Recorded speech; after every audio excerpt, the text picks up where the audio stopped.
As far as I'm concerned, the shredder wasn't available, and so she did what she needed to do. You still have legislation that you want to accomplish on drug pricing infrastructure. How do you do that with all of this partisan gridlock that seems to have reached a low point?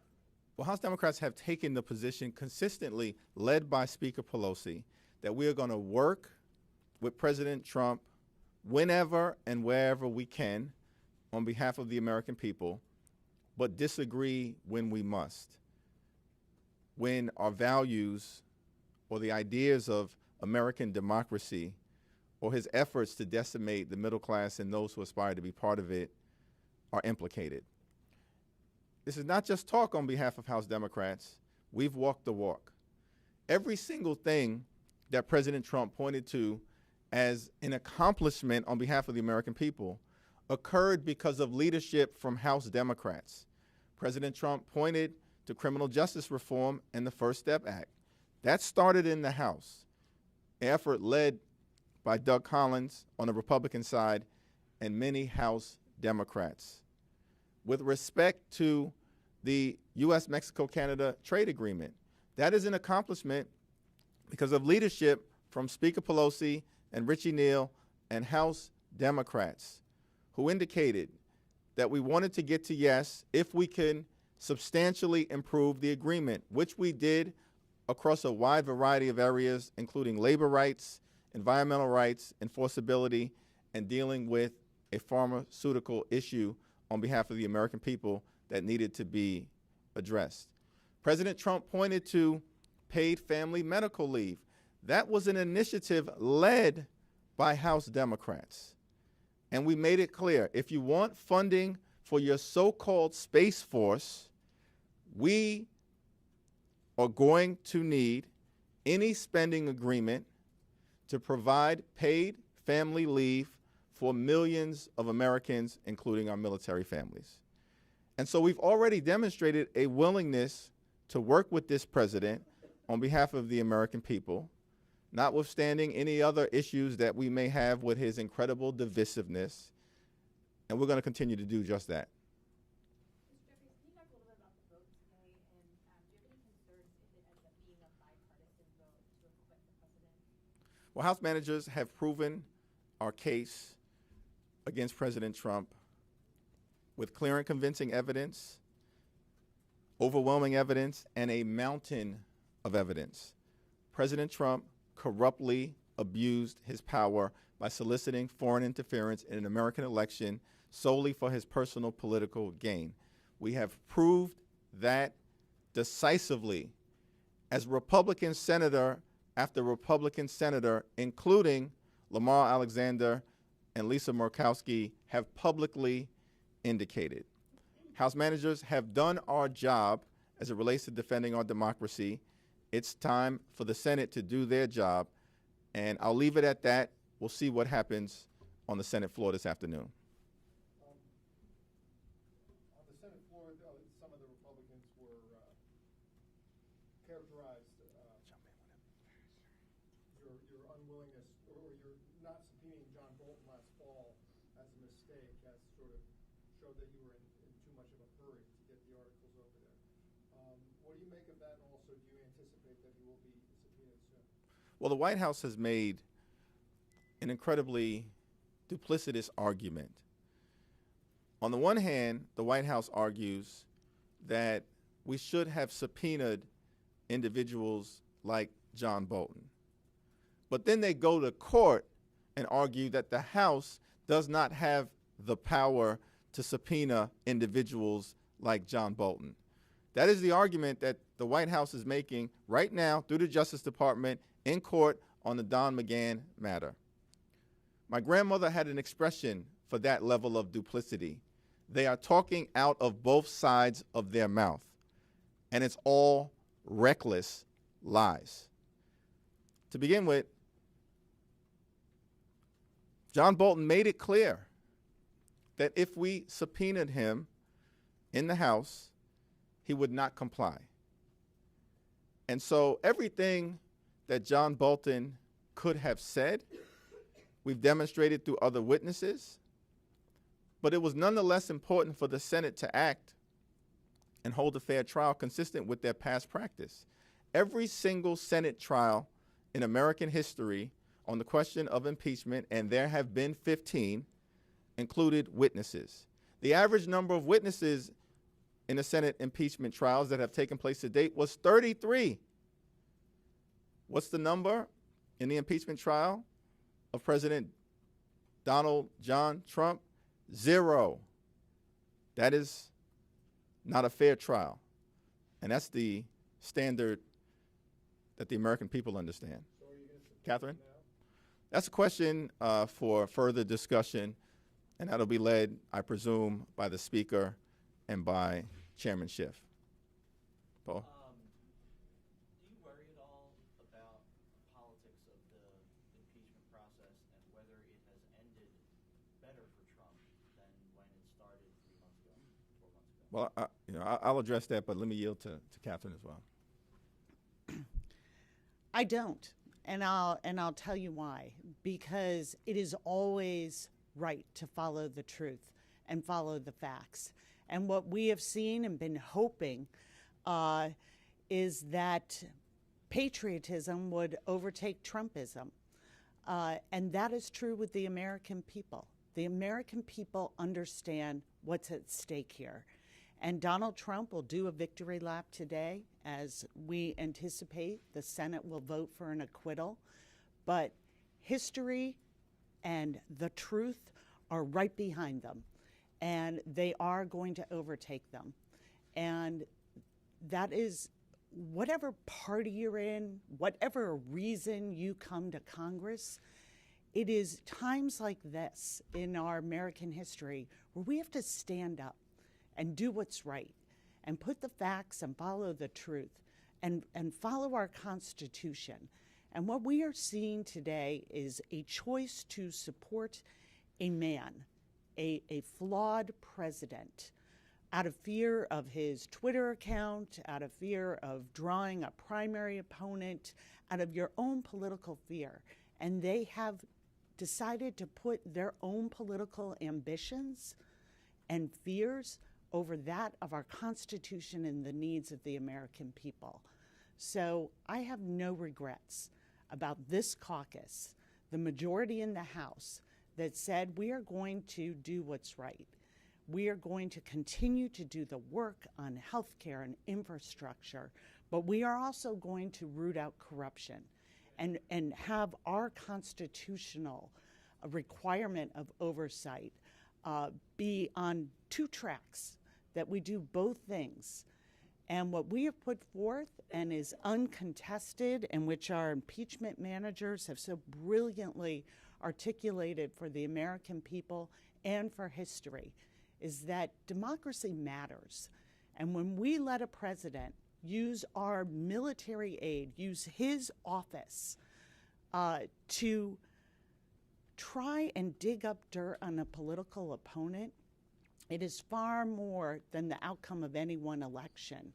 It is those pillars that hold up our democracy that the Senate is attacking. And so we stand proudly by the impeachment of this president. And we know that history and the facts and the truth are always the right side to be on. Catherine Clark is exactly correct. Democracy matters. The Constitution matters. The truth matters. House Democrats were left with no choice but to act, because this president corruptly tried to interfere in our free and fair elections in a manner that strikes at the very fabric of our democracy. He has solicited foreign interference from the Russians. He has solicited foreign interference from the Chinese. In this particular instance, he solicited foreign interference from the Ukrainians and withheld $391 million in military and security aid as part of a geopolitical shakedown scheme.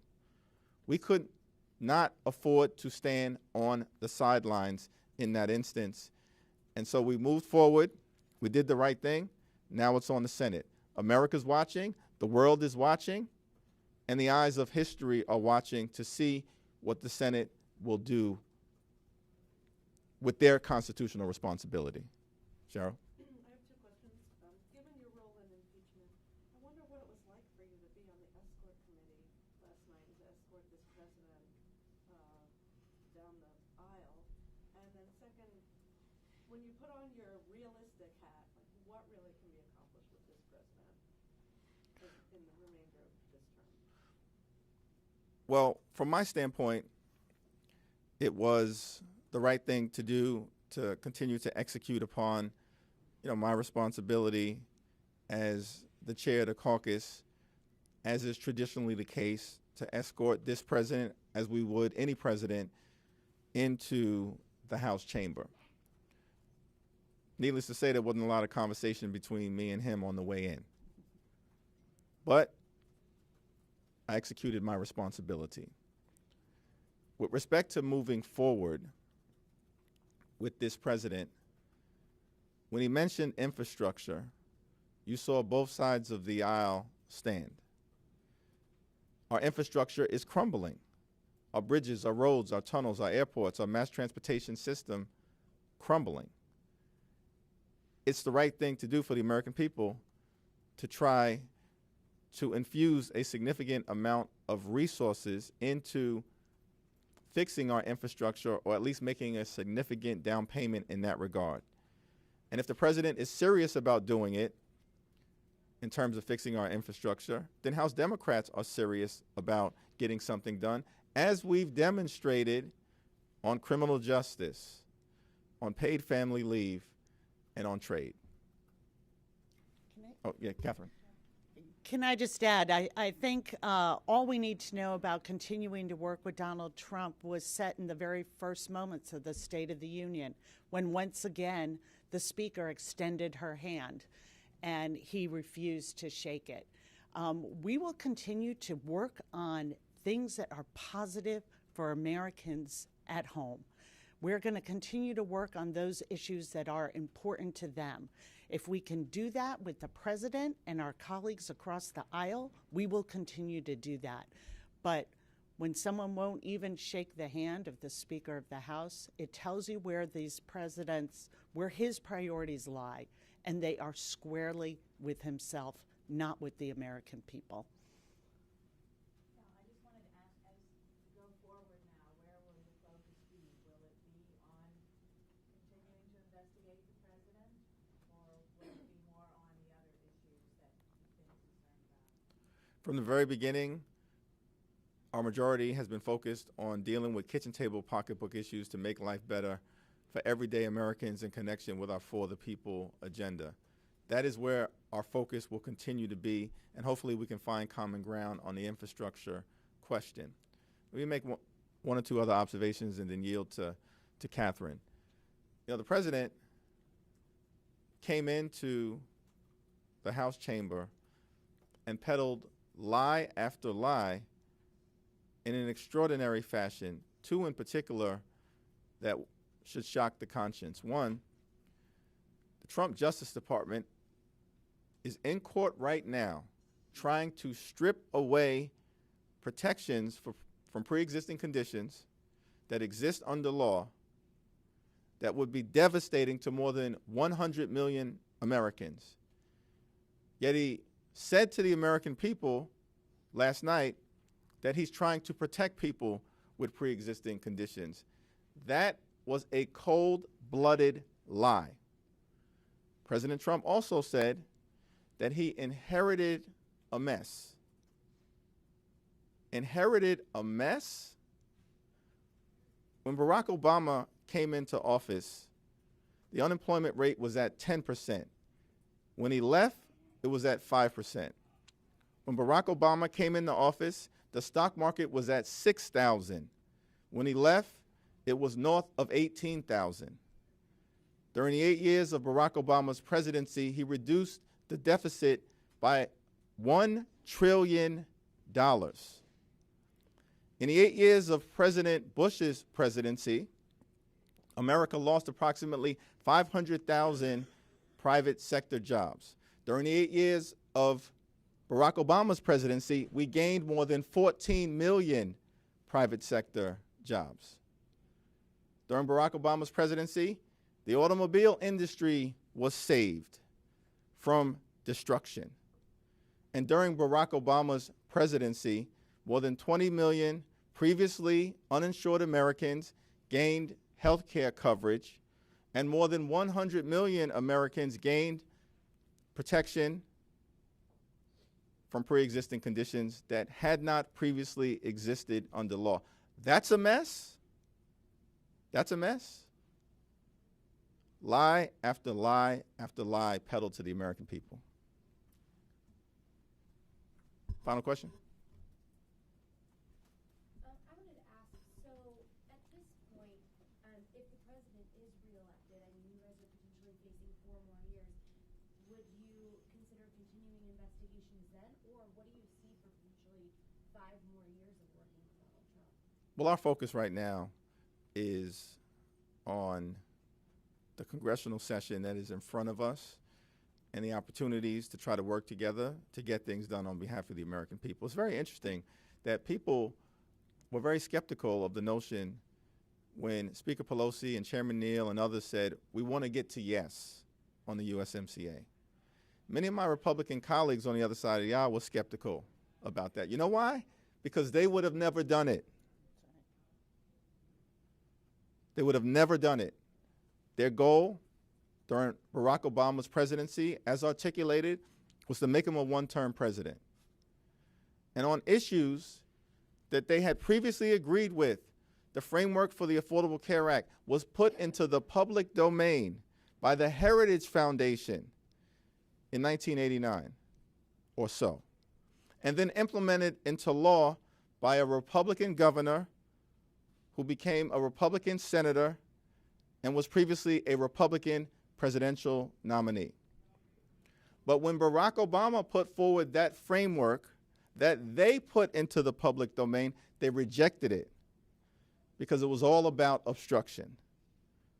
But we're very different. Our DNA as Democrats is very different because we're committed to getting things done on behalf of the American people, even if it means working with this particular person sitting at 1600 Pennsylvania Avenue at the moment. So we're not focused on 4 more years. We're focused on what's ahead of us right now in terms of getting things done on behalf of everyday Americans. Thank you.